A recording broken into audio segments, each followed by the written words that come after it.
Hi friends, ఈ part 2 వీడియోలో next contestant Urmila Chauhan గారు. తను మోడల్ అంట. మిస్ ఇండియా కాంపిటీషన్లో రన్నర్ అప్ సంథింగ్. అయితే తనకు ఒక టాస్క్ అయితే ఇచ్చారు. ఒక ప్యాడ్, అది బకెట్ పెట్టి పిడకలు అయితే కొట్టమన్నారు. కొట్టింది. ఫేస్కి రాసుకోమంటే కూడా రాసుకుంది. కానీ నాకైతే తను కాన్ఫిడెంట్గా చేసిందని అయితే అనిపించలేదు. బిందు మాధవి గారు కూడా చాలా స్ట్రక్చర్డ్గా చేస్తున్నావు అన్నట్టు రెడ్డి చేశారు. అండ్ అది కాకుండా తను టాస్క్ చేస్తుంది, కానీ ఇది కూడా చెయ్యాలా అన్నట్టు తన ఎక్స్ప్రెషన్లో తెలిసిపోతుంది. అయితే అభిజిత్ గారు కూడా నాకు జెన్యూనిటీ అనేది తక్కువగా కనిపిస్తుంది, మిమ్మల్ని బిలీవబుల్గా అనిపించట్లేదు మీరు అన్నట్టు రెడ్డి చేశారు. ఇంకా మన బిందు మాధవి గారు కూడా చాలా స్ట్రక్చర్డ్గా చేస్తున్నావు, లైక్ ఏదో చెయ్యాలని అన్నట్టు చేస్తున్నావు అవకాశం కోసం అన్నట్టు రెడ్డి చేశారు.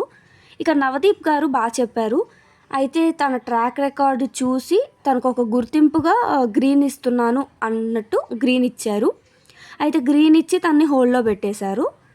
ఇలాంటి టాస్క్ ఎందుకు ఇచ్చారు తనకి అని అంటే, లోపలికి వెళ్ళాక మనకి లాస్ట్ సీజన్స్లో చూసాం ఎలాంటి టాస్క్లు ఇస్తారో. ప్యాడ్ నీళ్ళు కొట్టుకోమనడం, సర్ఫ్ నీళ్ళు కొట్టుకోమనడం, ఇలాంటివి చాలా టాస్క్లు ఉంటాయి. అవన్నీ తను హ్యాండిల్ చేయగలుగుతుందా, లైక్ తను చేస్తుందా అన్నట్టు ఈ టాస్క్ అయితే ఇచ్చారు. ఇంకా నెక్స్ట్ వచ్చిన కంటెస్టెంట్ వచ్చేసి చిదానంద శాస్త్రి గారు. తను లేడీయా లేకుంటే జెంట్సా అనేది క్లారిటీ అస్సలు ఇవ్వకుండానే వెళ్ళిపోయారు. ఏదో డిఫరెంట్గా డ్రెస్ వేసుకొని వచ్చారు. ఏదో కమ్యూనిటీని రిప్రజెంట్ చేస్తూ ఒక పాట అయితే పాడారు.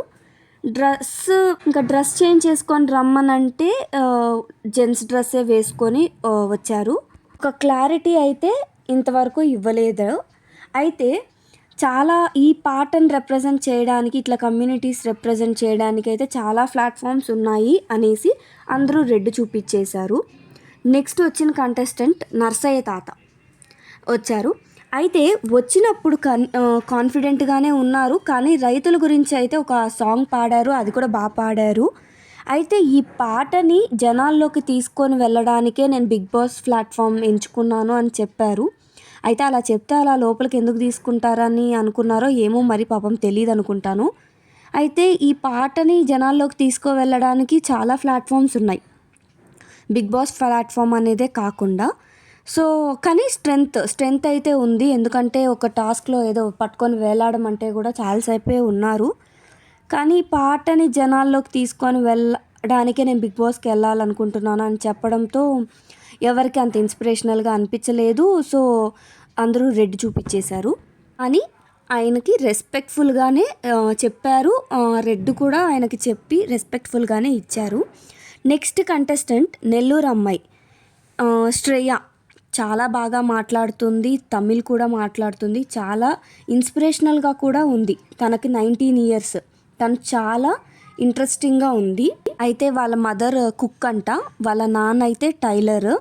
చాలా మిడిల్ క్లాస్ ఫ్యామిలీ లాగా ఉంది, క్లారిటీగా అక్కడ కనిపిస్తుంది. వాళ్ళ మదర్కి హెల్ప్ చేస్తూ ఉంటుందంట. కాలేజ్ తర్వాత పార్ట్ టైమ్గా ట్యూషన్స్ చెప్తుందంట.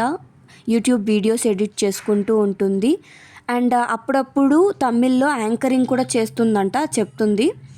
అయితే మన అభిజిత్ గారు ఉండేసి ఇంత చిన్న వయసులో బిగ్ బాస్కి ఎందుకు అని అడిగితే, ఇప్పటి నుంచి స్టార్ట్ చేస్తే ఎర్లీ ఏజ్లోనే నేను సక్సెస్ మీట్ అవుతాను కదా అన్నట్టు ఇన్స్పైరింగ్గా చెప్పింది. చాలా బాగా అనిపించింది. అభిజిత్ గారు కూడా గ్రీన్ ఇచ్చారు.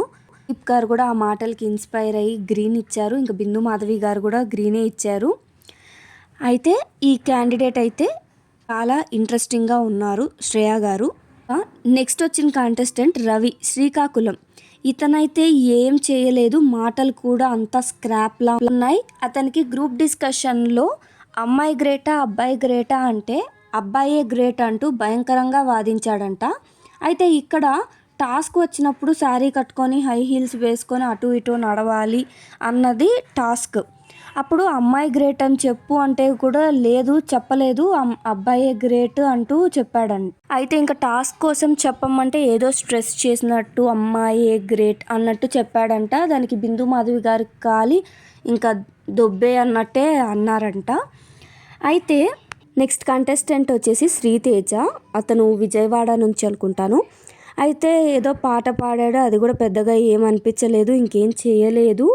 అయితే నవదీప్ గారు వీళ్ళంతా ఉండేసి ఇలాంటి స్కిల్స్ రిప్రజెంట్ చేసుకోవడానికి అయితే వేరే ప్లాట్ఫామ్స్ ఉన్నాయి కదా అన్నట్టు నవదీప్ గారు అయితే రెడీ చేశారంట. అయితే ఆ కంటెస్టెంట్ కూడా ఓకే, ఐ యాక్సెప్ట్ ఇట్ అన్నాడు. ఓకే, కానీ ఇక్కడ అభిజిత్ గారు చేసింది అయితే నాకు నచ్చలేదు. నాకు నీదేం కనిపించలేదు, నీ పర్సనాలిటీ చూడాలని అనిపిస్తుందని గ్రీన్ ఇచ్చాడంట. అయితే ఇది ఆ చౌహాన్ గారికో వాళ్ళకంతా ఇచ్చుంటే బాగుండేది. ఇతనికి గ్రీన్ ఇవ్వడం అయితే నాకెందుకు యాక్సెప్టబుల్గా అనిపించలేదు. నెక్స్ట్ బిందు మాధవి గారు కూడా రెడ్ ఇచ్చేశారు, ఎందుకంటే వేరే ప్లాట్ఫామ్స్ ఉన్నాయి ఇలాంటి వాటికి అని చెప్పేసి. ఇంకా నెక్స్ట్ కంటెస్టెంట్ మర్యాద మనీష్. ఇతనైతే ఓకే అనిపించాడు. నవదీప్ గారు అయితే గ్రీన్ ఇచ్చారు. అయితే అభిజిత్ గారు, బిందు గారు అయితే రెడ్ ఇచ్చేశారు. నెక్స్ట్ కంటెస్టెంట్ తెలంగాణ కల్కి మిస్ ఇండియా కంటెస్టెంట్లో వచ్చారంట. అయితే సూపర్ కాదు, బట్ ఓకే. నవదీప్ గారు గ్రీన్ ఇచ్చారు, బిందు మాధవి గారు అయితే రెడ్ ఇచ్చారు, అభిజిత్ గారు కూడా గ్రీన్ ఇచ్చారు. తర్వాత బిందు మాధవి గారు 3 గ్రీన్ ఇద్దామన్నట్లు బిందు గారు కూడా గ్రీన్ ఇచ్చేశారు. అయితే ఇలాంటి బిగ్ బాస్ అప్డేట్స్ కోసం మన ఛానల్ని లైక్ చేసి, షేర్ చేసి, సబ్స్క్రైబ్ చేసుకోండి.